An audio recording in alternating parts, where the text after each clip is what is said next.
자, 여러분 만나 뵙게 돼서 반갑습니다. 언제 왔는지 기억이 잘 안 납니다. 한 10여 년 된 것 같으네요. 그동안 많은 세월이 흘렀고요. 저도 이제 이 머리가 검은 머리였었는데 이제 하나 둘 흰 머리가 생기기 시작합니다. 전에는 그래도 시력도 괜찮았는데 이제는 시력도 흐려지게 됐고요. 세월의 무상함을 느끼게 됩니다. 자, 우리는 하나님께 사랑을 입고 하나님의 은혜를 입고 하나님의 자녀가 되었습니다. 이 땅에 살아가면서 우리는 하나님의 은혜가 아니면 살아갈 수 없는 그런 존재들이 되어버리고 말았습니다. 자, 히브리서 9장 31절과 전도서 3장 1절부터 말씀을 보면 범사에 기한이 있고 모든 것이 이룰 때가 있다고 말씀을 하고 있습니다.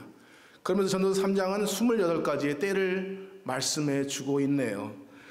날 때가 있으면 죽을 때가 있고 사랑할 때가 있으면 미워할 때가 있고 등등 해서 우리에게 말씀을 해주고 있습니다. 시작할 때가 있으면 반드시 마실 때도 있을 것입니다.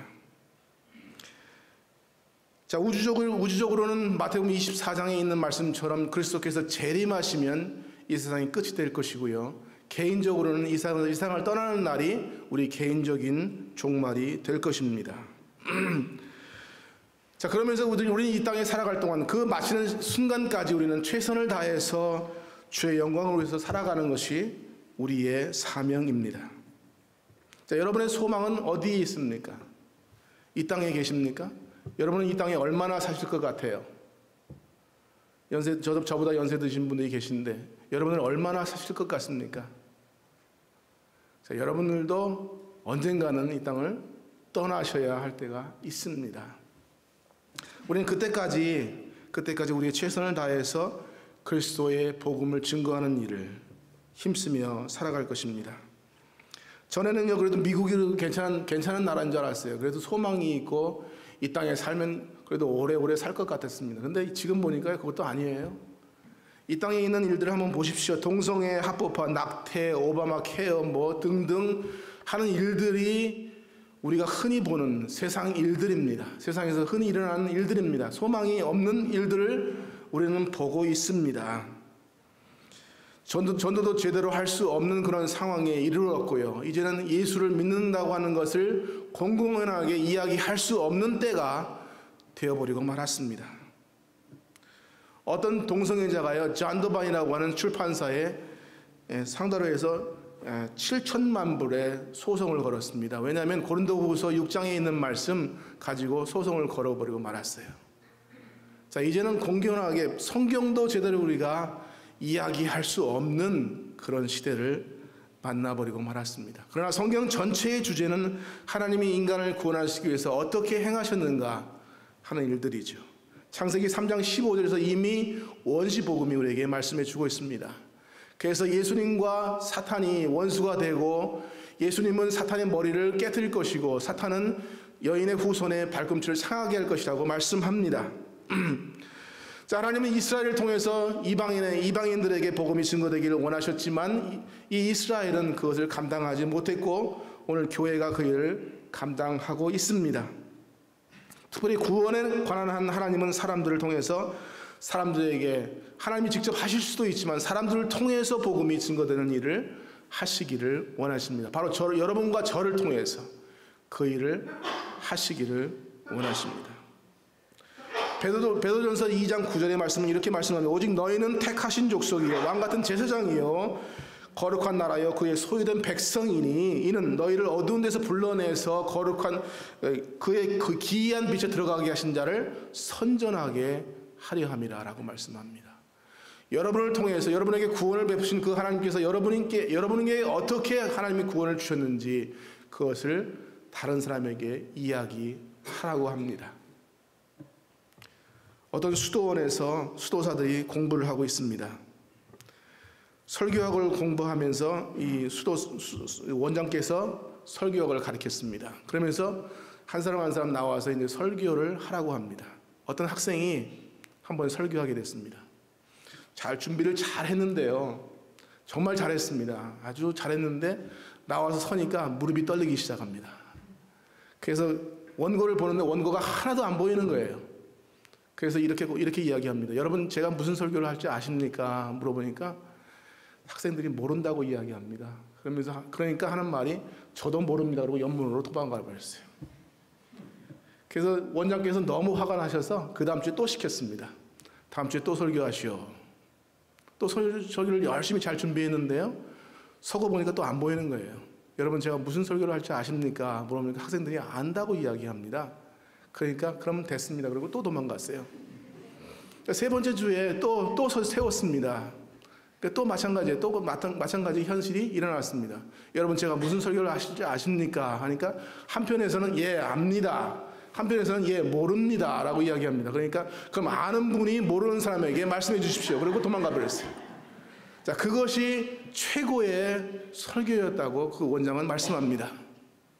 자, 여러분과 저는 예수 그리스도가 누구인지, 구원이 어떻게 오는지, 그분이 우리를 위해서 어떻게 희생하셨는지에 대해서 잘 알고 있습니다. 우리가 아는 우리가 모르는 사람에게 말해주는 것, 그것이 하나님께서 우리에게 요구하시는 일입니다. 우리의 삶을, 거룩한 삶을 살면서 그분들에게 내가 구원받은 것은 내 힘으로 구원받은 것이 아니라 예수 그리스도께서 우리를 위해서 피 흘리셨기 때문에 구원을 얻었다고 하는 사실입니다. 그것이 오늘 우리가 가지고 있는 아는 일입니다. 그 아는 것을 모르는 사람에게 증거하는 것, 그것이 여러분과 제가 할 일입니다. 그러니까 목사님께서 말씀하셨습니다. 저 한국 사람이에요. 한국에서 태어났습니다. 거의 60년 전에 태어났는데요. 아버님이 미국인이었습니다. 흑인계 미국인이었고요. 어머님이 한국분입니다. 그래서 태어나서 한국에서 23년을 살았습니다. 오늘 제 초등학교 동창이 저를 찾아왔어요. 함께 공부를 했는데요. 전 4살 때 성화비를 알았습니다. 4살 때 성화비를 알아서 제 아버님과 같이 있을 때는 아버님 돈이 좀 있었으니까요. 이 성화비를 고쳐보려고 참 많은 돈을 썼습니다. 그런데 안 됐습니다. 그러다가 아버님이 제가 6살 되던 해에 미국으로 오셨어요. 그 다음에 아버님이 지금 어디 계신지 잘 모르겠어요. 그 후로는 소식이 끊겼거든요.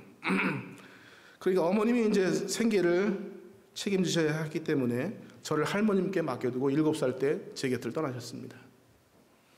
자, 6살 때 아버님 떠나시고 7살 때 어머님 떠나셨어요. 그리고 이제 할머님과 이모님하고 이제 둘이 셋이서 같이 살게 됐습니다. 중학교 1학년이 되던 해에 이모님이 시집을 가셨어요. 그러니까 세 사람이 지금 제 곁을 떠난 겁니다. 고등학교 2학년 되던 해에 할머님이 너무 연로하셔서 이제 삼촌댁으로 가셨어요. 세상에 저 혼자 남았습니다. 그런데 그 고등학교 2학년 되던 해에 여름 수련회 때 예수님을 만나게 됐습니다. 예수님을 구주로 영접하게 됐습니다. 그래서 이렇게 생각을 했어요. 아버님 6살 때 떠나시고 어머님 7살 때 떠나시고 이모님 떠나시고 할머님도 떠나셨고 이제 혼자 남았는데 그때 주님께서는 제 곁에 오셨어요. 그리고 주께서 어떻게 나를 위해서 날 사랑하셨고 나를 위해서 죽으셨는지를 분명하게 보여주셨어요. 그래서 이렇게 고백합니다. 주님, 저를 사랑했던 사람들이 한 사람 두 사람 제 곁을 떠나갔는데 주님은 왜 저를 이렇게 사랑하십니까? 그래서 주님 제 삶을 주님께 드리고 싶습니다. 주님께 제 생애를 드리고 주님께서 원하시는 일들을 하고 싶습니다. 그런 기도를 드렸어요. 그리고 고등학교 3학년 되던 해에 홀토아동 복지를 통해서 미팔군 병원에 있는 피스크라고 하는 의사를 만나게 됐어요. 미팔군 병원에 들어가서 진찰을 하는데 이 의사 선생님이 하시는 말씀이 내 다리는 수술하면 나을 수 있대요. 거짓말인 줄 알았습니다. 그때 당시에 1976년도 당시에요. 수술비만 400만 원이었어요. 생각해보세요. 76년도에 400만 원 큰 돈이었습니다. 저희 가정으로서는 도저히 감당할 수 없는 그런 돈이에요. 저 혼자 있었으니까 이제는 400만 원이요? 어떻게 구합니까 그거를? 그런데 홀토아동 복지의회에서 400만 원 수술비를 대주시고요. 그럼 미국인 의사가 수술을 담당을 했습니다. 그래서 지금 이 왼쪽 무릎 밑으로는요, 이만한 수술 자국이 지금 9군데가 있어요. 다시 열어서 뼈를 다시 맞추고 하는 작업을 했고요. 그 다음에 이만한 그 쇠막대기 있죠. 그거를 박아놓고 그런 수술을 했습니다. 그래서 그것도 한 번만 하면 좋은데 2번의 수술을, 7시간짜리 수술을 2번을 했어요. 그러고 나서 신학교에 입학을 했습니다. 신학교에 입학을 하면서 하나님께 이런 기도를 드립니다. 하나님, 제가 그러면 목사가 될 텐데 어디서 사역을 하면 좋겠습니까? 그런 기도를 하게 돼요. 그런데 제 마음에 와닿는 것은 이렇습니다. 우리 아버님의 선조들이 아프리카 어디서 왔을 텐데 라고 하는 생각을 했습니다. 아프리카가 어디 있는지, 그들이 어떤 언어를 쓰는지에 대해서도 전혀 모르고요. 그러나 막연히 그것을 기도하기 시작했습니다. 1980년도가 되면서 신학교 4학년 1학기 때인데요.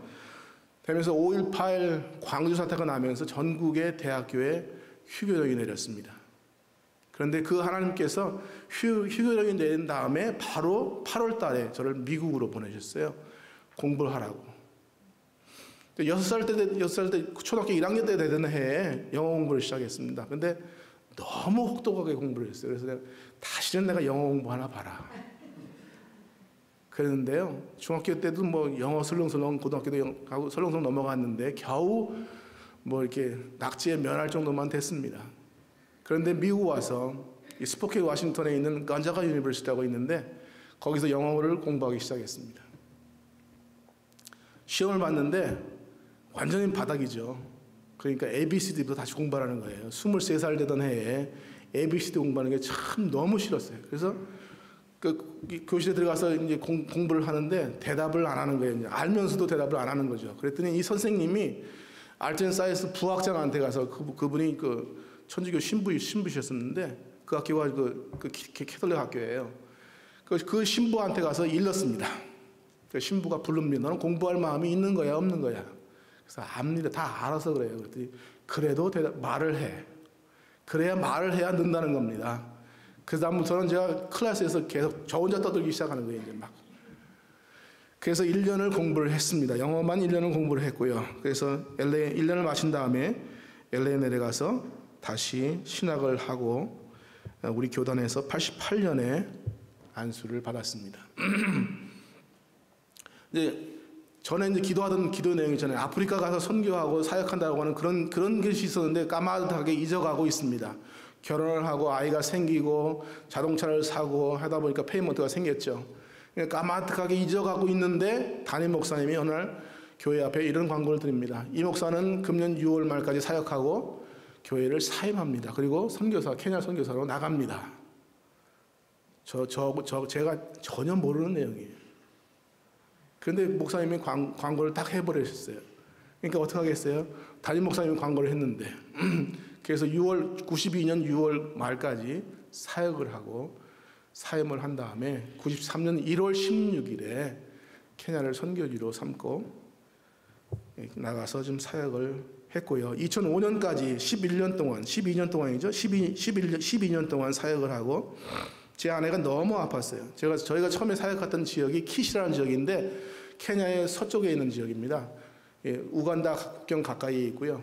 키시라는 지역인데 그 빅토리아 호수 주변에 있는 그 도시인데 이 빅토리아 호수가 얼마나 더러운지요. 온갖 잡병들이 다 있는 곳입니다. 그곳에 말라리아 때문에 1년에 수천 명씩 죽습니다. 조그만 모기예요. 여러분 같이 이렇게 큰 모기 말고요. 그런 거는 뭐 말라리아 균도 없고요. 조그만 까맣고 조그만 모기인데 이것이 말라리아를 옮깁니다. 그리고 17세에서 30세 여성의 70%가 에이즈 감염자입니다. 그래서 저희가 기도하는 것은 하나님 여기서 뭐 다치지 않게 하시고 병원에 입원하지 않게 해주세요. 그것이 저희의 기도였어요. 잘못하다가는 에이즈 감염되면 어떡하겠습니까? 그것이 저희의 기도였었는데 하나님께서 11년 동안 사역하면서 말라리아는 몇 번 알았지만 에이즈는 한 번도 알은 적이 없는 것 같습니다. 아직 살아있는 거 보니까. 그런데 이제 한국 선교사님들이나 미국 선교사들에게 이야기를 하면 어떻게 거기서 서바이브 하냐 그럽니다. 저희는 미국 선교단체가 같이 일을 하는데 저희 AIM 선교사가 케냐에만 400명이 있습니다. 그 중에 하나인데요. 어떻게 사역을 거기 힘든데 어떻게 사역을 하냐 그러면 저는 이렇게 이야기합니다. 그들이 터프하지만 나는 터프하다. 물론 이 성격상으로 터프하는 것이 아니라 하나님께서 은혜를 주셔서 경험하면서 그렇게 사역을 감당을 했습니다. 2005년도에 되는 해에 제 아내가 너무 아팠어요. 그래서 이런 결정을 합니다. 하나님, 키시가 아닌 다른 지역에 보내주시면 어떨까요? 네, 그런 기도를 하기 시작했습니다. 그래서 마차코스라고 나이로비 근처에 있는 어떤 신학교에서 티칭 자리가 났습니다. 그래서 그곳으로 트랜스퍼 하려고 하는데 미국에 있는 어떤 교회에서 오퍼가 들어왔습니다. 그래서 오하이오 주에 있는 어떤 교회인데 그곳에 한인교회에서 제가 목회를 3년간을 하게 됩니다. 저희 생각이 이랬어요. 그곳에 들어가서 이제 거기서 은퇴를 해야지. 그때가 제가 50이 다 될 때였습니다. 그러면 거기서 은퇴를 해야지라고 하는 생각을 했는데 하나님의 생각은 그게 아니었어요. 2년 반쯤 지났을 때에 2007년 10월쯤 됐을 때 저희가 3주간 이렇게 특별 새벽 기도를 하고 있는데 하나님께서 저에게 꿈으로 보여주시고 하나님께서 다시 말씀하시는 것 같았습니다. 그래서 2007년 연말에 저희가 사임을 결정을 하고 2008년 7월까지 사역을 하고 2008년 8월에 다시 케냐로 들어가게 됐습니다. 킷이라는 지역은 1년에 한 9개월이 비가 옵니다. 매일 비가 옵니다. 스컬이라고 그러죠. 소나기가 와서 1시간 동안 내린다면 싹 개버리는 그런 날씨입니다. 아주 상쾌하죠. 그리고 온 땅이 아주 그린색입니다. 먹을 것도 물론 많고요. 지금 사역하고 있는 것은 나이로비에서 약 3시간 정도 동쪽으로 한 3시간 정도 떨어져 있습니다. 이것은 준 사막 지역입니다. 전에 사역했던 킷이라는 지역은 6,000피트가, 해발 6,000피트가 넘고요. 지금 있는 곳은 3,000피트, 3,300피트죠. 1,100m 정도 됩니다. 나이로비 자체가 5,300피트예요. 그러니까 마일 하이, 덴버하고 거의 비슷한 지역입니다. 그래서 숨쉬기가 좀 힘들고요.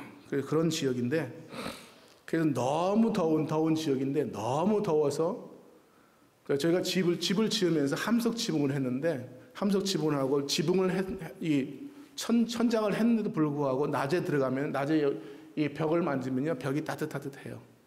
달걀을 아마 이렇게 놓으면 그냥 달걀이 그냥 아마 반숙이 될 것 같아요. 40도, 42도는 보통이고요. 그래서 굉장히 더운 지역이고 비도 거의 없고 물도 참 귀한 지역이기도 합니다. 좀 이따 사진을 보여드릴게요.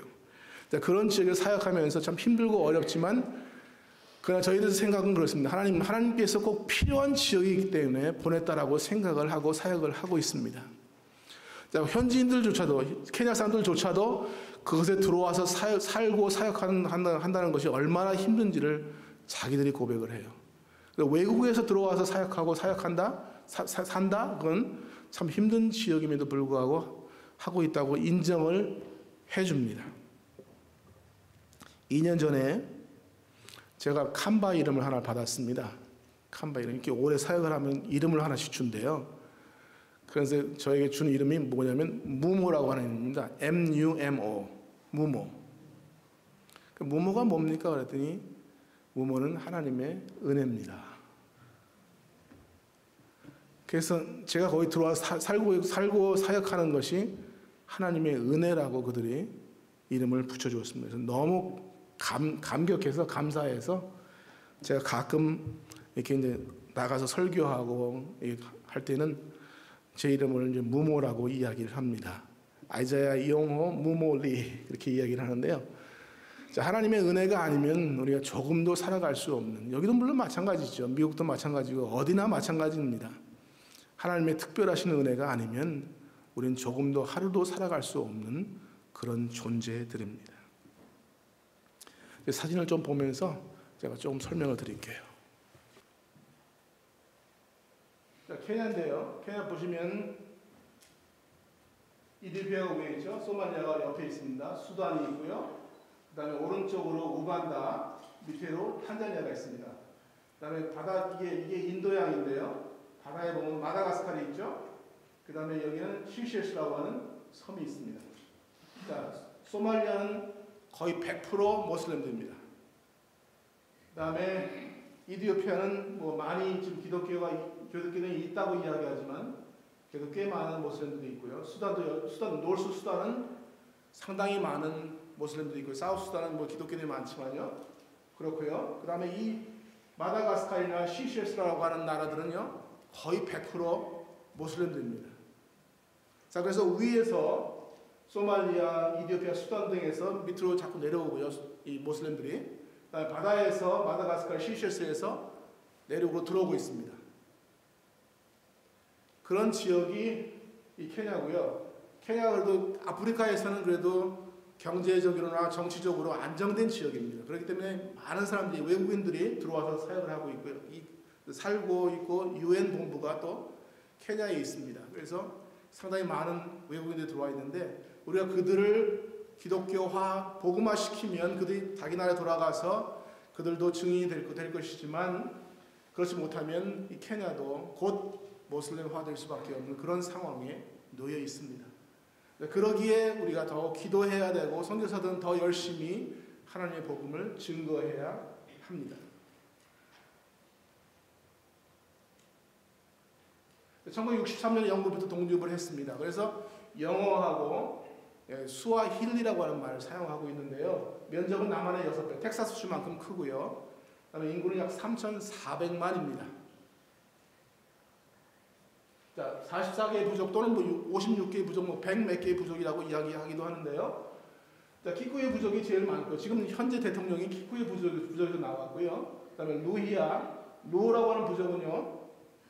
이 세 번째는 루오라고 하는 부족은 지금 전에 대통령이 했던 그 오바마 씨의 아버님이 루오 사람입니다. 그래서 저희가 사역하고 있던 게 키시라는 지역이 바로 옆에 있는 부족이 루오 부족입니다. 일부 다처제가 상당히 많죠. 조금만 돈이 있으면 와이프 하나씩 이렇게 얻는 겁니다. 그다음에가 이제 칼렌진. 그다음에 제가 지금 사역하고 있는 게는 캄바 지역입니다. 자, 캄바 인사말을 하나 드릴게요. 뭐 하세요? 자, 캄바 인사말이에요. 뭐 하세요? 니꺼세요? 뭐인데 넣으세요? 그래서 뭐 세요 그래요. 그래서 처음에 이제 저희가 키시에서 사역할 그 밑에 있는 것이 키시인데요. 키시에서 사역할 때 저희 교회에 그 의사 선생님, 캄바스 출신 의사 선생님 2명이 있었어요. 근데 제가 이제 일을 다 마치고 가려고 그러는데 뭐에 넣으세요? 그래요.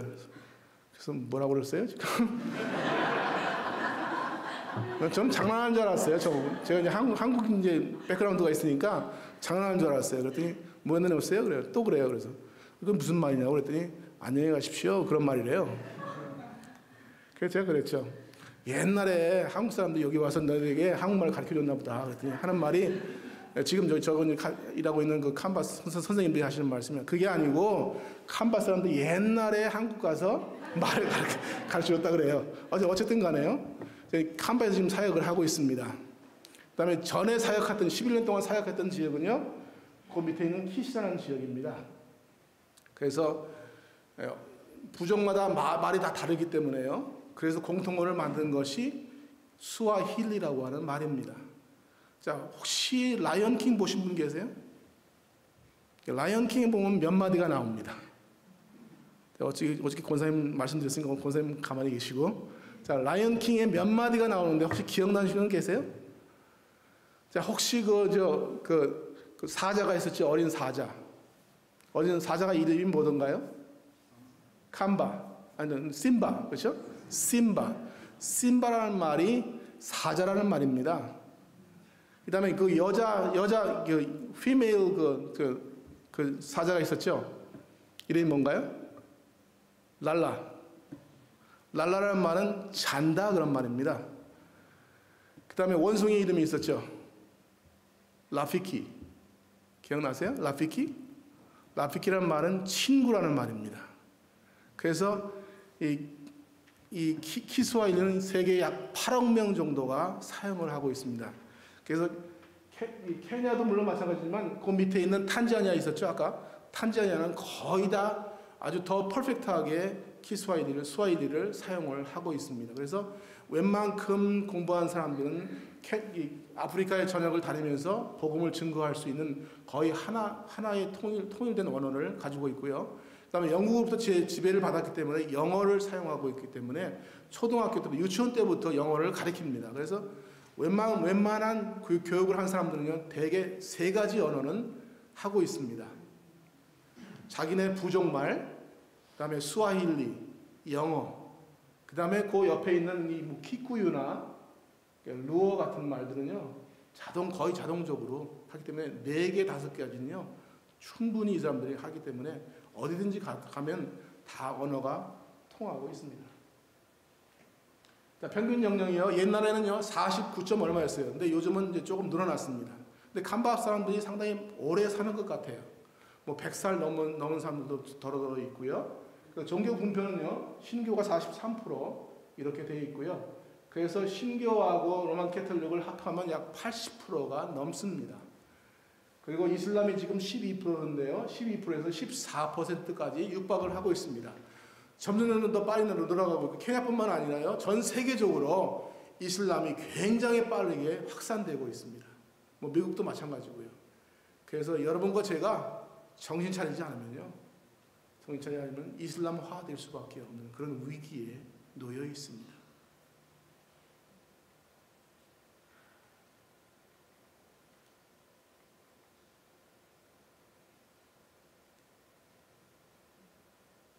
키시에서 94년부터 2005년까지 저희 93년에 들어가서 1년 동안 나이로비에서 있으면서 스와힐리를 공부를 했습니다. 저희 AIM 같은 경우는요, 저희 선교부 같은 경우에는 언어를 하지 못하면 사역지를 보내지 않습니다. 그래서 언어를 필수적으로 하여야만 했고요.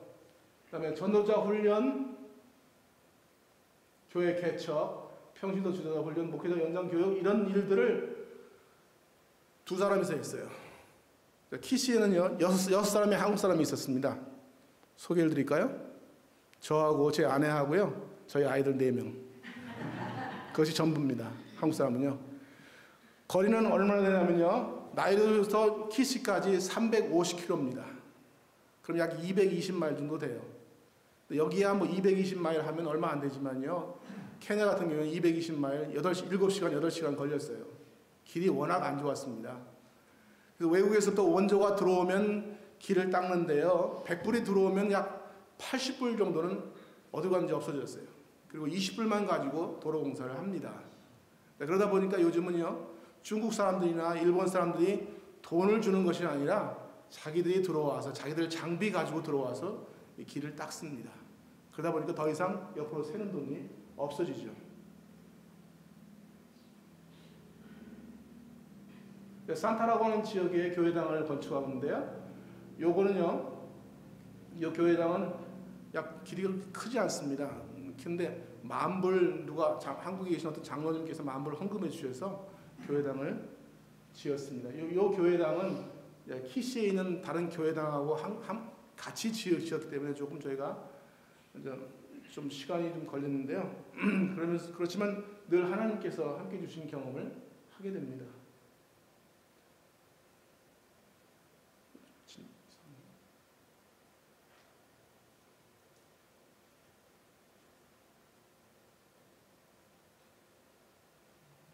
게텐가라고 하는 지역에 교회를 개척하고요. 그래서 함께 창립 예배를 드리고 있습니다. 이때만 제가 키시타운 교회에 담임 목사를 했습니다. 키시타운 교회에 현지인 목사님이 계셨는데, 그 현지인 목사님이 그 교인들하고의 알력 때문에 쫓겨나 버리고 말았어요. 근데 그 키시타운 교회에 오려고 하는 목사님들이 없었습니다. 그래서 제가 그 현지인 노회에 허락을 받고 키시타운 교회를 만 2년간 목회를 했습니다. 현지인 목회를 한다고 하는 것이 쉽지는 않았습니다만, 그래도 그분들이 참 잘 도와줘서 함께 했고, 저희가 함께 이렇게 교회를 개척하고 창립 예배를 드릴 수 있었습니다. 자, 이것이 이제 저희가 처음 갔을 때 교회당입니다. 나무로 된 교회당인데요, 함석 지붕인데, 제가 한번 설교하면 이렇게 서면요, 여기가 지붕입니다. 그러니까 생각을 해보세요. 6,000피트지만 아프리카 적도가 딱 가운데, 케냐의 적도가 가운데 딱 흐르거든요. 물론 적도는 바로 미치긴 하지만 엄청 뜨겁습니다. 낮에는 뜨겁습니다. 근데 그 함석 지붕에서 내려오는 그 열기가요, 엄청납니다. 그래서 저게 이제 95년도 저희가 했고, 96년도에 저희가 유치원을 짓고, 97년도에 저희가 교회당을 건축을 했는데요. 저 교회는 한 50명만 들어가면 꽉 차버리고 말아요. 그런데 참 하나님께서는 참 묘하게 일을 시작하세요.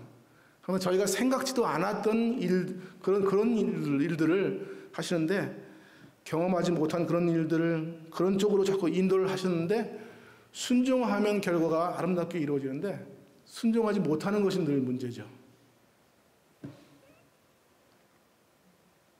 자, 그분들과 함께 찍은 사진이고요. 여기 제가 있는데 보이시는지 모르겠어요. 근데 다른 사람들도 좀 많이 하얗습니다, 제가. 여러분들하고는 같이 쓰면 좀 색이 좀 다르지만 그분들하고 쓰면 그래도 저도 하얘요. 그래서 저도 그분들이 뭐라고 하냐면 무중구라고 그러는데요. 무중구는 하얀 사람이다, 그런 말이에요. 그래서 저도 저기 들어가면 하얀 쪽에 들어갑니다.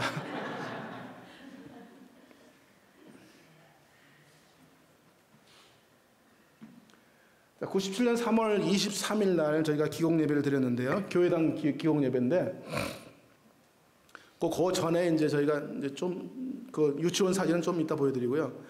이제 유치원을 지으면서 한 4개월쯤 됐을 때 너무 힘들었어요. 키시가 약간 말씀드렸죠. 6,000피트가 넘는다고 말씀을 드렸습니다. 그런데 돈이 이렇게 넉넉해서 뭐 팍팍 풀어주게 되면 좋겠지만 그런 여유가 안 되니까요. 제가 늘 나가서 감독하고 물건 사다 주고 하는 일들을 아침에 가서 저녁까지 그렇게 일을 했습니다. 그러다 보니까 너무 힘든 거예요. 막 몸이 아프기 시작합니다. 그래서 하나님, 저 도저히 못하겠어요. 제가 계속해서 신학만 지금 11년을 했는데, 하나님, 제가 목사로서의 훈련은 제대로 받은 것 같은데 건축에 대해서는 전혀 모릅니다. 그리고 너무 힘들어서 못하겠습니다. 그랬는데 우리 총회장을 지내신 그 유도일 목사님이라고 계신데, 그분이 편지를 한 장 보냈습니다. 이성교사, 우리 선교회에서 이렇게 선교지에 있는 교회를 건축하라고 건축비를 보조해 주는데 혹시 교회당 지을 마음 없니? 라고 물으신 거예요. 그래서 15,000불을 보내주신대요. 근데 제가 지금 이 유치원을 지금 건축하고 있어서 너무 힘들었어요. 그래서 하나님께 그런 기도를 지금 하고 있는데, 하나님, 요거 지으면 이제는 안 짓습니다. 그런 기도를 하고 있는데 편지 한 장 딱 받아든 거예요. 그래서 제가 고민이 되기 시작합니다. 하나님, 이게 하나님께서 제게 주시는 그런 사인입니까? 아니면 그냥 잘못 온 겁니까?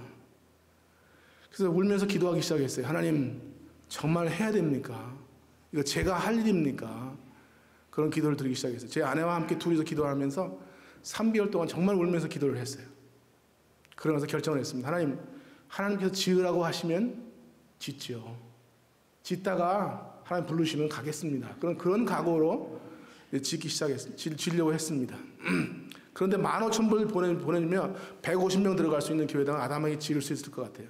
근데 키시라는 지역은요, 키시 전체 부족의 중심이에요. 그래서 뭐 매년 연례 수련회도 하고 뭐도 하고 하는데, 아까 보셨잖아요, 교회당. 거기서는 도저히 감당이 안 되는 거죠. 그래서 이런 기도를 드립니다. 하나님, 기왕 저한테 지으라고 하실 바에는 좀 크게 짓게 해주세요. 참 사람이 그래요. 이제 안 짓겠다고 하다가 기왕 지을 바에는 크게 짓겠습니다. 그래서 설계를 한 것이 어떻게 되냐면요, 길이 100피트, 폭이 36피트로 설계를 했습니다. 그리고 지으려고 딱 봤는데, 이제 모래, 돌 같은 거, 자연석입니다. 자연석을 갖다 사다 놓고, 쌤에다 사다 놓고, 이제 준비를 하고 있는데, 2월 중순부터는 비가 와야 돼요. 키시가. 원래 비가 옵니다. 2월 중순부터. 그래서 11월까지 비가 계속 매일 오는데, 3월 23일 될 때까지 비가 안 오는 거예요. 그래야 옥수수를 심고 먹을 게 생기는데, 안 오는 겁니다. 기공 예배를 드리는 날, 기공 예배를 드리고 나서 다 함께 둘러서서 기도를 했습니다. 그런데 그날 아무런 표적이 없습니다. 뜬 구름도 없고요, 아무것도 없어요. 그래도 엘리야는 그래도 손바닥만한 구름이라도 보았잖아요. 근데 저는 그런 것도 없어요. 그래서 그날 밤에 그냥 잤습니다. 3월 23일에 주일인데 그날 밤에 그냥 잤습니다. 그런데 새벽 2시쯤 됐는데요, 비가 오기 시작하는 거예요. 비가 오는데 그냥 비가 아닙니다. 이거는 그냥 갖다 붓는 것 같은 비가 오기 시작하는 거예요. 그리고 밤새도록 비가 오기 시작했습니다. 그동안 이제 모래나 이런 거 사다 놓은 게 있으니까 한 달 정도는 잘 짓기 시작했습니다. 근데 한 달쯤 지나니까요, 다 떨어지는 돌도 떨어지고 다 떨어졌습니다. 그래서 70km 떨어지는 곳에 호머베이라고 있는데 그곳에 가서 돌을 사오도록 요청을 했습니다. 그랬더니 트럭이 들어갔어요. 들어갔는데 그냥 빈 트럭으로 왔어요. 그래서 왜 빈 트럭으로 왔냐 그랬더니 너무 미끄러워서 거기 들어갈 수가 없다는 겁니다. 그래서 교회 앞에 이런 기도를 이런 광고를 합니다. 자, 우리 한 달 전에 하나님께 비 달라고 기도해서 하나님께 비 주셨는데, 자, 이제 죄송한 이야기지만 하나님께 다시 기도합시다. 그래서 하나님께서 비를 좀 멈춰달라고 기도합시다. 그랬더니 교인들도 참 순수하게 제가 드리는 그거를 받아들여서 함께 기도를 했습니다. 근데 그날이 주일인데 주일날도 비가 왔고 월요일도 비가 왔어요. 그러면서 제가 기도한 것이 교인들한테 부탁한 건 뭐냐면 딱 일주일간만 멈춰달라고 기도합시다. 일주일간만. 더도 말고 일주일간만. 근데 화요일날 비가 그치기 시작했습니다. 얼마 동안요? 일주일 동안만. 딱 일주일만. 정확하게 일주일 동안 하나님께서 비를 멈춰주셨습니다. 그래서 트럭이 들어가서 돌을 갖고 나왔고 3월 23일 날 시작한 것이 그 다음 해 98년 3월 15일 날 봉헌 예배를 드렸습니다. 얼마가 들어갔냐고요? 유도일 목사님이 보내주신 것이 15,000불이고요. 이렇게 저렇게 해서 들어간 돈이 다 합해서 38,000불입니다. 모르겠어요. 저는 제 주머니에서 나온 돈은 하나도 없습니다. 그런데 하나님께서 이를 이루셨고요. 그래서 전액 교회고요.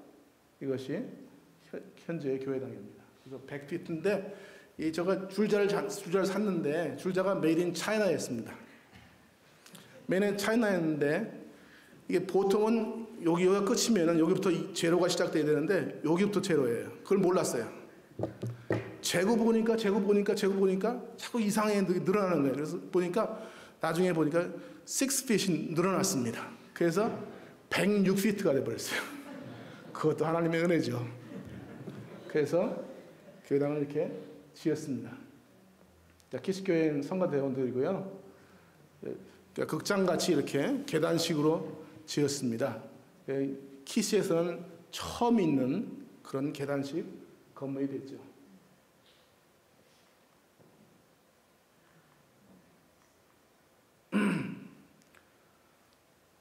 저쪽에 보면 여기 두 아이가 저희 아이들입니다. 이쪽 오른쪽에 있는 아이가 셋째고요. 이쪽이 넷째입니다. 그래서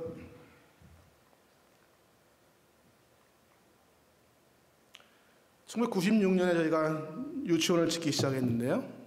저희가 이런 기도, 하나님께 이런 기도를, 하나님 어떻게 하면 효과적인 사역을 할 수 있겠습니까? 네, 어른 되신 분들 죄송합니다.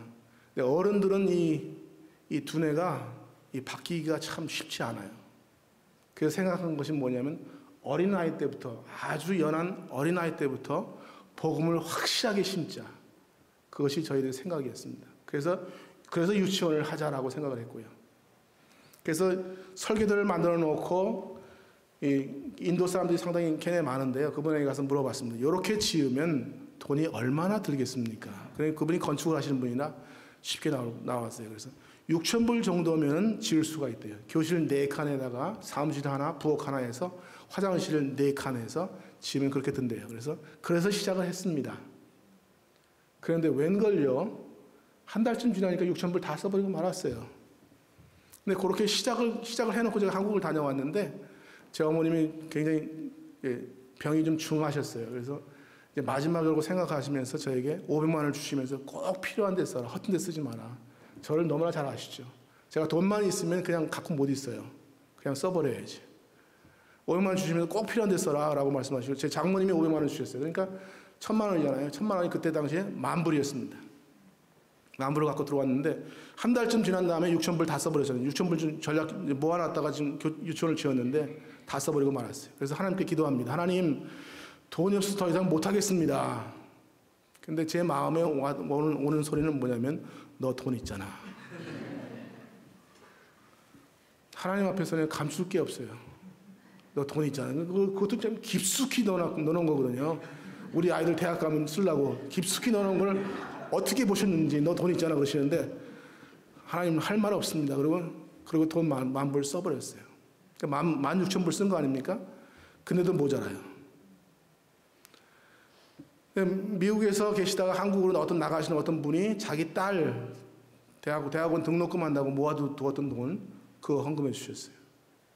그래서 6개월 만에 저희가 건축을 마쳤는데 6개월 만에 24,000불 쓰고 유치원을 지었습니다. 그리고 그 다음에 97년 1월에 제가 유치원을 개원을 했고요. 제가 이사장으로 제 아내가 유치원 원장으로 그렇게 사역을 했습니다. 처음에 8명이 들어왔고요. 그래서 8명이 졸업을 했고 처음에 8명을 시작해서 8명이 졸업을 시켰고요. 그 뒤에 아이들이 많이 들어왔고요. 그래서 키시에서는 그래도 이 학교가 그래도 꽤 유명한 학교가 됐습니다. ARC 그레이스 아카데미라고 해서 지금 8학년까지 있습니다. 8학년까지 지금 450명의 학생들이 지금 공부를 하고 있어요.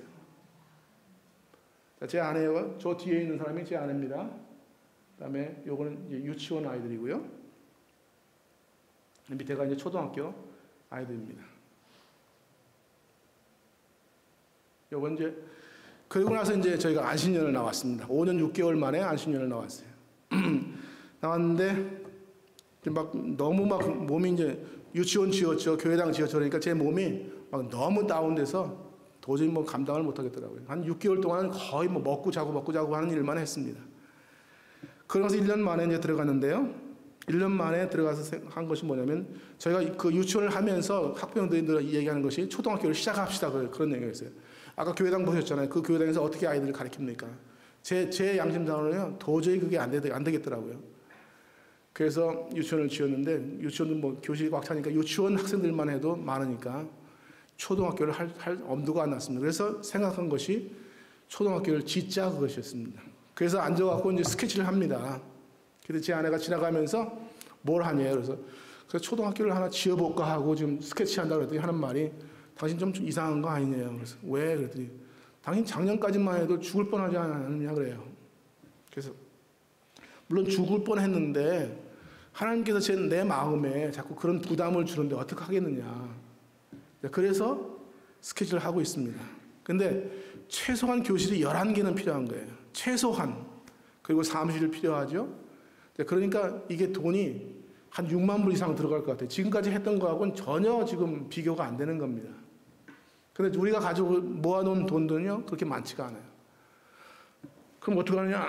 그래서 이제까지는 그래도 우리가 그래도 외국에서 끌어오고 해서 교회를 지었지만 이제부터는 커뮤니티가 좀 같이 하자. 그래서 생각한 것이 뭐냐면 우리 그 교회당에 아까 말씀드렸죠. 칸바 그 의사가 있었다고 말씀드렸잖아요. 근데 그분하고 연결된 사람이 있는데 그분이 꽤 케냐에서 유명하신 분이에요. 미국에 유학 가서 공부하셨고 하던 분인데 그분을 모시고 건축 공부를 한번 하기로 했습니다. 그래서 찾아가서 이제 말씀을 드렸어요. 내가 이런 사역을 하고 있고 지금 초등학교를 지으려고 지금 건축 공부를 하려고 합니다. 당신이 좀 와서 좀 도와줄 수 있습니까? 그랬더니 흔쾌히 예스 그러더라고요. 근데 그분이 대통령하고 그때 당시에 대통령하고 굉장히 가까웠어요. 그분이 목회하고 있는 채플린이었는데 고등학교 채플린이었는데 그 대통령이 그 교회를 출석하셨습니다. 그래서 그분께 이렇게 말씀드렸어요.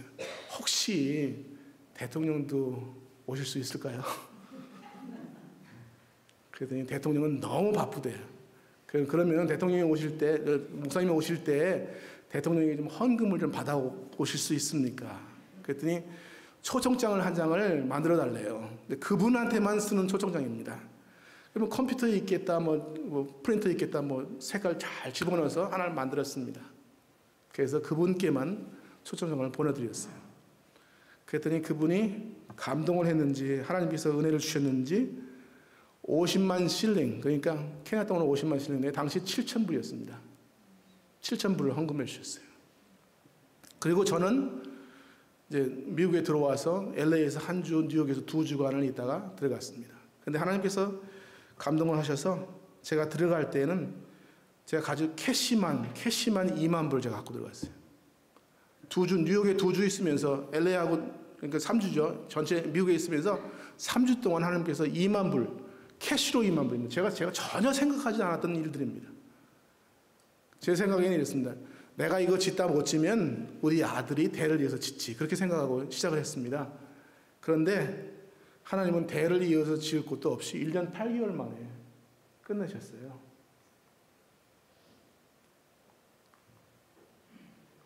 자, 밑에는 3층이고요. 이쪽은 2층. 이게 경사가 졌기 때문에 밑에는 3층이고 위에는 2층으로 지었는데요.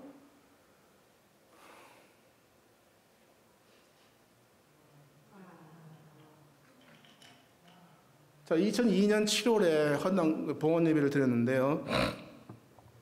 다 지었잖아요. 그래서 이제 그 목사님에게 와서 이제 봉헌 예배를 좀 드려주십시오. 그랬더니 자기가 갈 입장이 아니다. 총회장을 초청을 해서 봉헌 예배를 드리라고 그러더라고요. 그래서 그럼 당신이 못 오면은 대통령은 좀 혹시 오실 수 있을까요? 그래서 대통령에게 이분이 말씀을 또 하셨어요.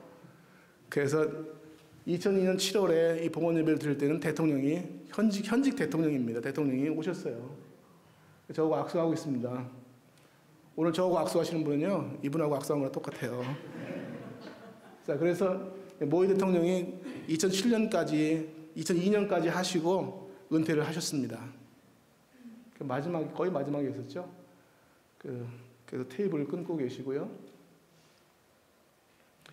자, 여기 앉아 계신 분이 대통령이에요. 제가 옆에서 지금 인사를 하고 있고요. 그다음에 대통령이 지금 말씀을 하고 계십니다. 그래서 그 뒤로 이제 이분하고 지금 가깝게 지내는데, 저분이 이제 다니실 때마다 이제 그 구경 방송이 있지 않습니까? 구경 방송이 와서 이제 이 카메라를 찍어요. 그런데 이 킷이라는 지역은 이 대통령의 정적들이 너무 많습니다. 그래서 저는 일부러 좀 피했어요. 이렇게 이 카메라에 안 나오게. 근데 그날 저녁에 뉴스에 이 사건이 나왔는데 제 얼굴은 다행히 비치지 않았습니다. 그래서 그 뒤로 이분이 물러나신 뒤로 참 많은 사람들이 피해를 입었죠. 저희 학교 뒤에는 이제 저희가 사역하던 그 교회는 성가대고요. 앞에는 학생들입니다. 그래서 2002년도까지 저희가 하고 이제 새로운 이사들이고요. 저희가 함께 일하는 이사들이고 밑에는 새로운 교장하고 부인이고요. 저희 아이들이 함께 사진을 찍은 거고요. 그래서 현지인들에게 다 그 안에 있는 유치원, 교회 건물, 초등학교를 해서 한 30만 불 들어갔겠죠. 전부 현지인에게 넘겨주고 저희가 나올 수 있었습니다. 왜냐하면 처음부터 저는 제 것이 아니었기 때문입니다. 누군가 그래요. 혹시 떠나면 혹시 뭐 팔고 가실래요? 뭐 그러죠. 팔기는 무슨 소리 하는 거냐고. 난 거저 받았으니까 거저 드릴 수밖에 없는 거죠. 그래서 나왔고요. 그다음에 요거는 이제 앞에가요. 유치원, 아까 보셨던 유치원이고요. 이게 교회당 건물이고요. 요것이 초등학교 건물입니다. 그래서 땅이 작아요. 한 1에이커 반뿐이 안 되는 그런 땅입니다. 그런데 빽빽하게 들어가서 좀 지었습니다. 자, 2008년부터는 이렇게 사역을 하고 있고요. 마싱가 바이블 칼리지에서 지금 사역을 하고 있고요. 그다음에 선교사 훈련학교. 선교사 훈련은 외국인들을 훈련하는 것이 아니고 케냐 사람들을 훈련하는 겁니다. 그래서 케냐 사람들로 하여금 미전도 종족에게 가서 복음을 증거하게 하기 위해서 하고 있고요. 유치원 교사 훈련대학은요, 왜 하냐면요, 선교사 부인들이 들어가서 복음에 접촉할 수 있는 그런 길을 마련하기 위해서, 또는 자비량으로 할 수 있는 그런 길을 마련하기 위해서 선교사 훈련학교를, 유치원 교사 훈련대학을 시작했습니다. 그래서 제 아내가 처음에 3사람을 훈련시켰고요. 그래서 그분들이 잘 나가서 지금 사역을 하고 있습니다. 그다음에 유치원을 지금 하고 있고요. 아울시튼 모슬렘은요, 그 사람들에게 이제 복음을 지금 들어가지 못하는 그런 데에는 외국인들이 들어가면 상당히 위험한 지역들이 있습니다. 그래서 우리가 갈 수 없는 지역은 케냐 사람들이 들어가서 사역할 수 있도록 하기 위해서 아울시튼 모슬렘을 하고 있습니다. 자, 아까 말씀을 드렸죠? 이 마싱가라고 하는 지역은 비가 거의 오지 않습니다. 그래서 또 왔습니까? 그래서 여인들이 물을 길어 오시는데요. 1시간씩 30분씩 1시간씩 걸어가서 물을 길어 오기도 하고요. 그래서 이분은 지금 물을 등에다 쥐고 가고 있고요. 이분은 자전거에다 이렇게 싣고 가고 있습니다. 이것이 이제 보통의 이제 하는 일이고요. 소달구지에다가 이 파란 물통에다가 저게 한 200리터 정도 들어갑니다. 저희도 지금까지 저렇게 물을 사다가 사용을 하고 있고요. 전에는 그래도 저희가 가기 얼마 전에 수도가 연결돼서 그 수도를 사용했는데 이 타운으로 들어가는 물이 타운에서 물값을 안 냈어요. 그래서 이 물이 단수가 돼버리고 말았습니다. 그래서 짠물, 이게 지하수를 퍼서 올렸는데 그 물이 짠물입니다. 이렇게 먹을 수 있는 물이 못 돼요. 그래서 그 물은 그냥 샤워하고 빨래하고 하는 일은 하지만 화장실 물은 사용하지만 저희가 먹을 수 없는 물이기 때문에 이렇게 이런 물을 사다 가고 있고요. 자, 요거는 이 사람만 마시는 것이 아니고요. 이분들도 같이 마십니다. 근데 저분들은 같이 마시는 것만도 괜찮은데 이분들은 옷을 안 입고 다니잖아요. 그러니까 아무 데서나 한다고요. 저기 들어가서 물 마시다가 그냥 거기다 그냥 하시는 거예요. 그러니까 저 물을 이제 저희가 이제 처음에는 저 물을 사용을 했습니다. 네, 그러니까 이 균들이 막 이렇게 돌아다니는 거죠. 그러다 보니까 쉽게 아프기도 하고요. 자, 이런 모르겠어요. 여기 지금 하시는지 아닌지 모르겠는데.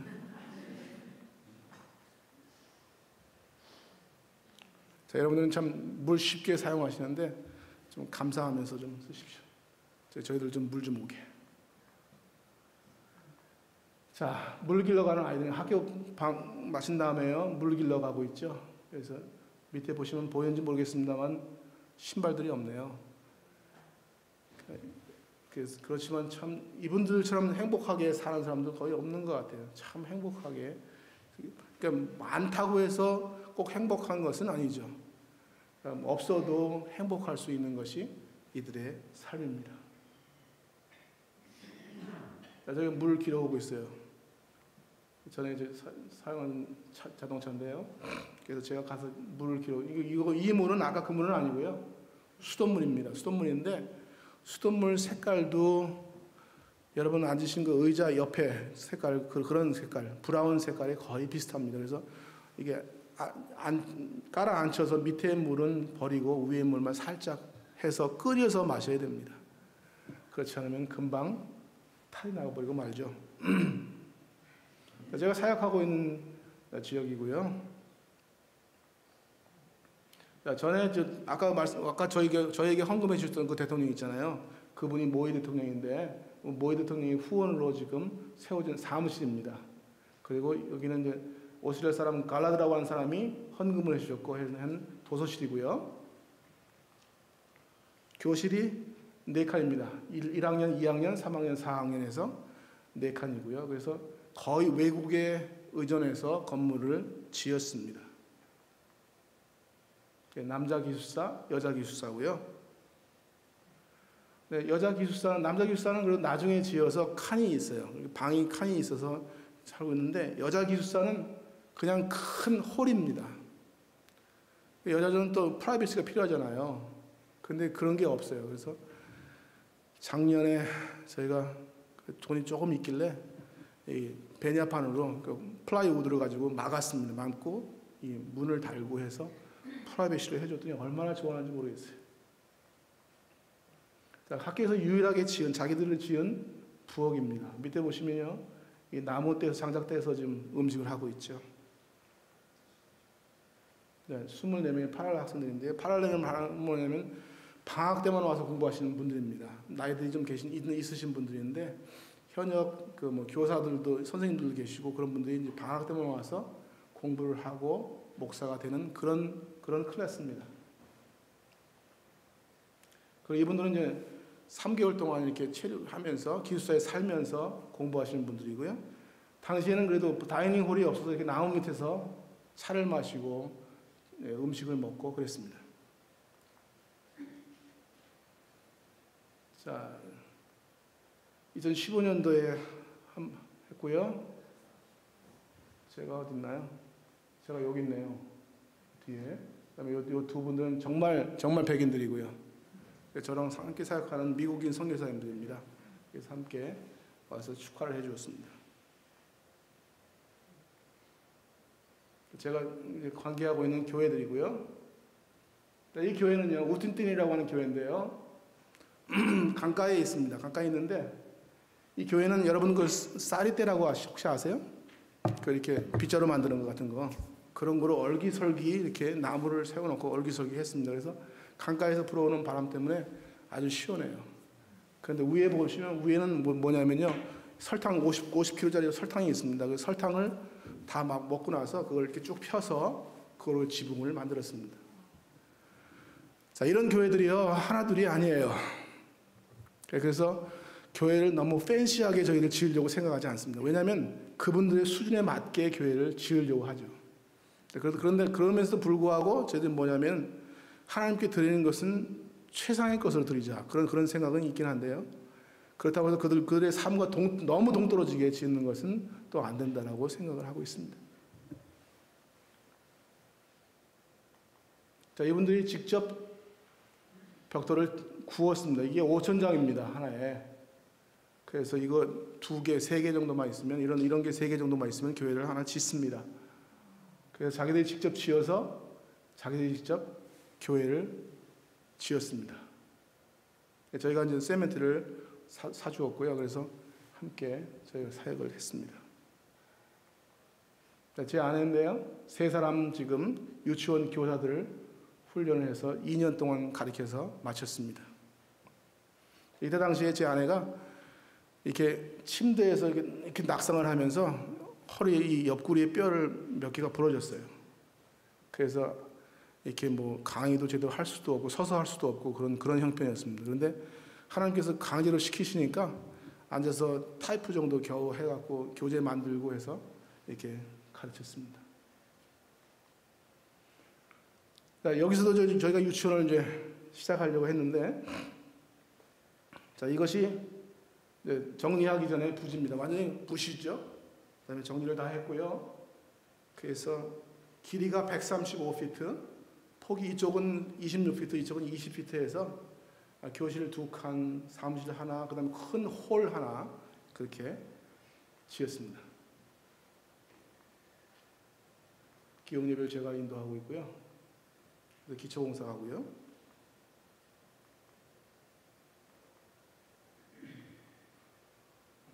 뭐 레미콘이나 이런 것이 들어와서 지을 수 있는 게 아니고요. 그래서 자연석을 가지고 이렇게 짓습니다.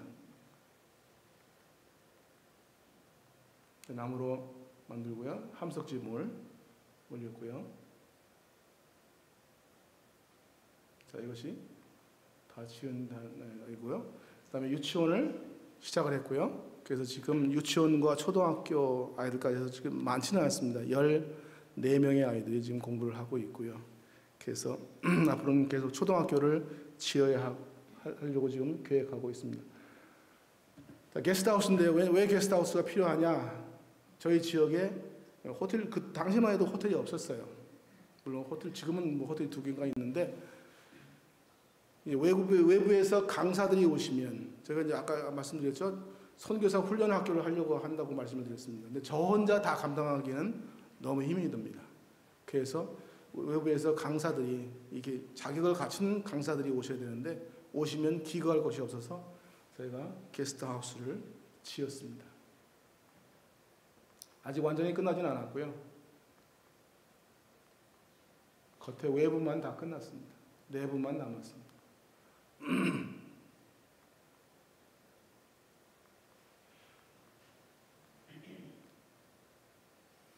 채플 겸 식당이라고 말씀드렸는데, 아까 말씀드렸죠. 이 학생들이 나무 밑에서 티를 마시고 음식을 먹는다고 말씀을 드렸습니다. 자, 이분들이 굉장히 10여 년 동안을 이 채플을 위해서 기도를 했습니다. 그런데 저도 물론 그런 마음이 학생들에게 참 마음 아픈 그런 것이 있어서 좀 너무나 저거 했는데, 그런데 이걸 시작할 만한 돈이 없었습니다, 사실. 그런데 AIM 오피스에서, 나이로비 있는 AIM 오피스에서 영국에 돈이 있는데 한번 어플라이 해보겠냐고 그러더라고요. 그래서 얼마나 있습니까? 그랬더니 4만 불이 있대요.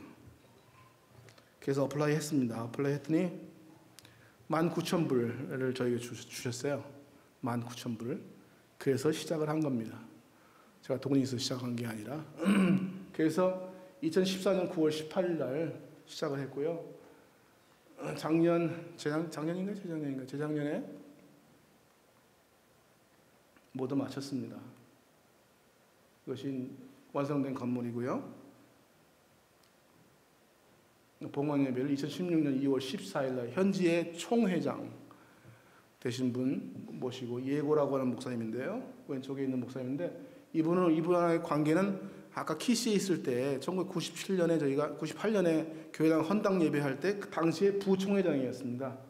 그래서 그분과 연결돼서 계속 연결돼서 지금까지 저하고 좋은 관계를 가지고 있고요. 이분이 와서 봉헌 예배를 인도를 하셨습니다. 자, 봉헌 예배 한 장면이고요. 자, 특별 과정에 있는 학생들의 그 채플이고요. 안쪽에 지금 채플 안쪽이죠. 네, 종강 파티. 자, 유치원 부엌이 지금 없어서 외부에, 왜냐하면 이분들은 전부 나무를 떼서 이렇게 부엌 시설하니까요. 그래서 지금 외부에 있는 부엌을 건축을 했고요. 그래서 3주 전, 한 달 전에 마무리를 했습니다. 이게 유치원 건물이고요. 그 옆에 부엌이죠. 자, 수도 설비인데요. 지금까지 아까 말씀드렸습니다만 밑에 지하수를 올려서 했는데 그 물이 짠물이라고 말씀을 드렸죠. 그래서 지금 이제 다시 수도 공사를 하고 매트리얼 다 갖다 주고 그다음에 어플리케이션 피를 400불을 해주고 해서 다 해주고 이제 자기들이 연결만 하면 될 수 있도록 그렇게 해주고 지난 목요일날 저희가 케냐를 떠나서 나와 있습니다. 그래서 이분들이 지금쯤은 다 이것이 끝났을 거라고 생각이 됩니다. 펜스인데요. 왜냐하면 저희가 지금 나무들로 얼기설기해서 펜스를 만들었는데 주변에 그 교회 바로 옆에 교회가 하나 있는데요. 그 교회에다가 염소들을 데려다 놨는데 이 염소들이 저희 집은 그래도 좀 파래요. 왜냐면 물을 좀 쓰고 좀 갖다 주고 뭐 짠물이라도 좀 주고 그러니까 뭐 조금 텃밭이라도 있고 그러니까 좀 펄으니까 이것들이 그냥 들어옵니다. 그래서 제가 그랬어요. 당신들 우리 채소 먹으니까 나도 당신들 염소 먹겠다고 그랬더니 뭐 놀래가지고 그러는데요. 어떤 선교사 같은 그 사람들 염소 먹을 수 있겠습니까? 그래서 시작한 것이 뭐냐면 그래도 펜스를 쳐놓으면은 철조망이라도 있으니까 좀 보호가 되지 않겠느냐 그런 생각이죠. 자, 금년 졸업식이고요. 자, 이것이 뭐냐면요. 저희가 이제 아까 말씀드린 초등학교를 이제 시작을 했고 그래서 초등학교를 지으려고 지금 조감도를 해놨습니다. 누구한테 좀 부탁을 해놨더니 아주 컬러풀하게 이렇게 만들었어요. 근데 모르겠어요. 돈이 얼마나 들어갈지 모르겠어요. 그건 하나님께서 알아서 하실 거고요. 저는 그냥 하라고 하면 그냥 할 거고 하지 마라 그러면 저는 그만두면 딱 좋겠어요. 근데 제 마음에 자꾸 그런 부담은 자꾸 오는데 그걸 어떻게 좀 피해갈지는 모르겠습니다만 하나님께서 그렇게 일을 시작하고 계십니다. 자, 이 지역이 이제 한 5분만 말씀드리고 마치겠습니다. 이 지역이 모슬렘들이 있는 지역이죠. 이 지역이요. 이 지역들이 자꾸 더 이런 색깔들이 점점 늘어난다고 하는 사실입니다. 세계적으로. 그렇기에 지금 여러분과 제가 가진 사명이 바로 그것입니다. 이걸 어떻게 막고 하나님의 나라가 어떻게 더 확장될 수 있는가 하는 일을 우리가 해야 할 일입니다. 자, 가리사라고 하는 지역인데요. 작년인가요? 재작년인가요? 가리사에 있는 대학에 모슬렘들이 들어가서 한쪽은 기독교인들, 한쪽은 모슬렘들을 세워놓고 기독교인들을 무참히 학살을 했습니다. 그 부활절 그때쯤인데요. 156명인가 한꺼번에 하루아침에 죽어버리고 말았어요. 자, 이런 일들이 비일비재한데요. 지금 저희가 타깃으로 하고 있는 것이 이 가리사와 가리사 주변에 있는 종족들입니다. 저희가 있는 마신가에서 이 가리사까지는 약 3시간, 많으면 4시간 정도 걸립니다. 그러니까 저희하고 아주 가까운 곳에 있는 그런 지역이죠. 그래서 AIM에서 저희를 이곳에 파송한 이유는요, 아까 마신가에서 강의만 하라고 보낸 것이 아니라 바로 이 가리사라고 하는 지역에 있는 4개의 미전동 종족을 타깃으로 해서 그분들에게 복음을 증거하기 위해서 보냈습니다. 늘 저는 제 아내와 제 아이들에게 미안한 마음은 뭐냐면 그 남자들의 영웅심이라고 해야 되나요? 아니면 그것을 뭐라고 표현할지 잘 모르겠습니다만 늘 피해를 보는 건 제가 아니고 저희 아이들과 제 아내였습니다. 키시도 마찬가지고요. 너무 힘들었고 여기도 물론 마신가도 지금 힘든 지역이긴 하지만요. 가리사라고 하는 건 더 힘든 지역이에요. 왜냐하면 그 모슬림들이 거의 99.9%예요. 그런 데 가서 복음을 증거한다는 것이 쉽지는 않습니다. 그러나 분명한 것은 무엇이냐면 하나님께서는 이 알라보다 훨씬 더 크시고 하나님께서 분명히 하실 수 있다고 하는 믿음 때문입니다. 또 분명한 것은 주께서 말씀하시길 내가 세상 끝날까지 너희와 함께 하겠다고 하는 그 약속 때문입니다. 하나님은 한 번도 그 약속을 어기시지 않으셨습니다. 그래서 가려고 하는데 쉽지는 않습니다만 갑니다. 말라코테라고 하는 부족입니다. 11,000명에서 45,000명 사이고요. 아까 그 말씀드렸던 가리사 주변에 있는 그런 부족입니다. 타나강을 중심에서 약 100km 정도 쭉 길게 늘어져 있는데요. 거의가 모슬림들입니다. 무녀야야 부족입니다. 약 10만 명입니다. 생각해보세요. 약 1, 2천 명도 아니고요. 10만 명이에요. 아까는요, 말라코테는요, 11,000명에서 45,000명입니다. 겉으로 보기에는 거의 100% 모슬림이지만 자주 인생의 어려운 문제를 해결하기 위해서 정령 숭배를 한다. 그 다음에 케냐의 소말리 부족입니다. 제일 많습니다. 약 100만입니다. 케냐 모슬림의 약 6%. 100만인데요. 엄청난 수 아닙니까? 케냐에 들어와 있는 소말리아 사람들입니다. 소말리아에 있는 소말리아 사람들 말고요. 케냐에 들어와 있는 소말리아. 이 사람들이 가장 과격합니다. 그 다음에 올마 부족인데요. 올마는 약 6만 명 정도가 될 거라고 저게 추정하고 있습니다. 그러면 전부를 다 합치면요. 120만 정도가 됩니다. 저희들 기도가 여기에 있습니다.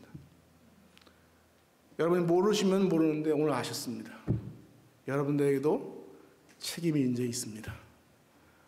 제가 나중에 목사님께 여쭤볼 거예요. 여러분 기도하고 있는지 없는지를 여쭤볼 것입니다. 근데 지금 협박을 드리는 것이 아니라 여러분이 기도해 주셔야 선교사들이 힘을 얻고 그 일을 감당할 수 있습니다. 자, 기도 제목입니다. 저희 가족이고요. 아마 모르겠어요. 저 옛날에 한 10여 년 전에 저희 가족이 함께 다 왔었는데 그때 보셨는지 모르겠습니다. 제 아들이 제일 크고요. 제일 큰 아이고요. 큰 아이, 둘째 아이, 셋째, 넷째입니다. 그래서 알딸딸딸합니다, 저희는. 자, 그렇게 하고 있고요. 아들은 지금 결혼을 해서 지금 한국에서 있고요. 오늘 아침에 또 페이스톡을 했는데요. 아들이 잘 있다고 그러네요. 곧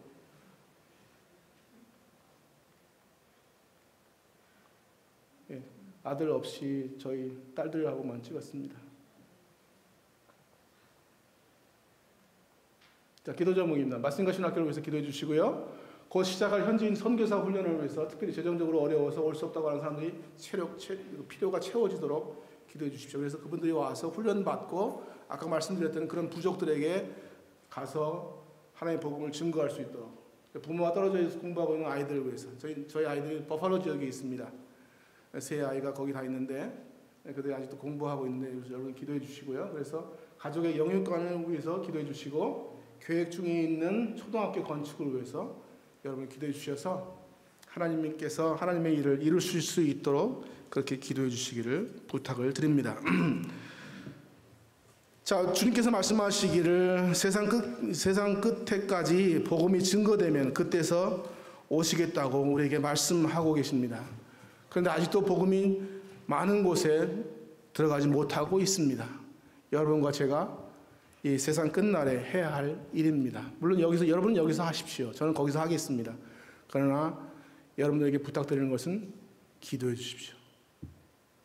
잊지 말고 기도해 주십시오. 저희가 처음 가졌던 그 생각, 처음 가졌던 그 마음으로 끝까지 달려갈 수 있도록, 끝까지 복음을 위해서 일할 수 있도록 여러분께서 기도해 주시기를 부탁을 드립니다. 그런 마음을 가지면 하나님께서 어떻게든지 하나님의 일은 하나님께서 이루십니다. 그래서 우리가 그날 끝날에 주님 앞에 섰을 때에 잘했다 칭찬받는 여러분과 제가 되기를 바랍니다. 그날까지 우리는 최선을 다하면서 하나님의 영광을 위해서 늘 살아갈 수 있는 여러분 되시기를 주의 이름으로 축원합니다.